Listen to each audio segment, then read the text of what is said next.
ടാങ്കിന്റെ പ്രായം എത്രയെന്ന് രാധാമണി ചേച്ചി പറഞ്ഞു തരും. ഓർമ്മ വളരെ കൃത്യമാണ്. സത്യം പറഞ്ഞാൽ എൻ്റെ മൂത്ത മോടെ പ്രായമുണ്ട്, 26 വർഷമായി. ഇതുവരെ ഇതിനകത്ത് വെള്ളം വന്നിട്ടില്ല. നിരാഹാരം, സത്യാഗ്രഹം, ഇങ്ങനെ ഒരുപാട് കാര്യങ്ങൾ നടന്നതാണ്. എന്നിട്ടൊന്നും ഇതിനകത്ത് വെള്ളം ഇതുവരെ വന്നിട്ടില്ല. ടാങ്ക് കണ്ട് വെള്ളത്തിന് കുതിച്ചവർക്കെല്ലാം ഒരേ സ്വരം. കുടിക്കാൻ വെള്ളമില്ല, അലക്കാനില്ല, കുളിക്കാനില്ല, ഒന്നിനും ഇല്ലാതായിട്ട് ഞാൻ 1000 രൂപയുടെ വെള്ളം ഇറക്കിച്ചിട്ടിരിക്കുന്നതാണ്. ഞങ്ങൾക്ക് എല്ലാവർക്കും ബുദ്ധിമുട്ടാണ്. എല്ലാവരും വെള്ളമില്ലാതെ വിഷമിക്കുന്നവരാണ്. ഇതുവരെ ഞങ്ങൾക്ക് ഇതിൽ നിന്ന് ഒരു ശകലം വെള്ളം ഞങ്ങൾക്ക് കിട്ടിയിട്ടില്ല. കിണറ്റിലും ഇല്ല, ഈ ടാങ്കിലും ഇല്ല.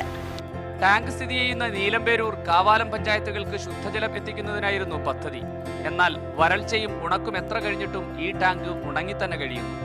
ടാങ്കിൽ പ്രതീക്ഷ വെച്ചവർക്ക് ഇതിൽ നിന്ന് അല്പം വെള്ളം കുടിക്കാമെന്ന് വെച്ചാൽ അതിന് നടക്കുമെന്ന് തോന്നുന്നില്ലെന്നാണ് പ്രായമായവരുടെ പറച്ചിൽ.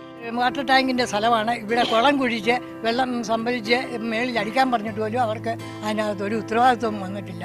പ്രദേശത്തെ കിണറുകൾ പോലും നല്ല വെള്ളം തരാത്തത് കാരണം വെള്ളത്തിനായി കാതങ്ങൾ താണ്ടുകയാണിവർ. കോപ്പർ കളറിലാണ് മുകളിൽ വെള്ളം കിടക്കുന്നത്, പൂളി കിടക്കുന്നത്. അത് ഉപയോഗയോഗ്യമായിട്ടുള്ള വെള്ളമല്ല. ഇത്രയും ആൾക്കാരുടെ ആവശ്യത്തിന് കേറ്റർ ചെയ്യാനുള്ള വെള്ളം കിട്ടാറില്ല. അത് കാരണം എല്ലാവരും വെള്ളം വിലയ്ക്ക് മേടിക്കുകയാണ് ചെയ്യുന്നത്.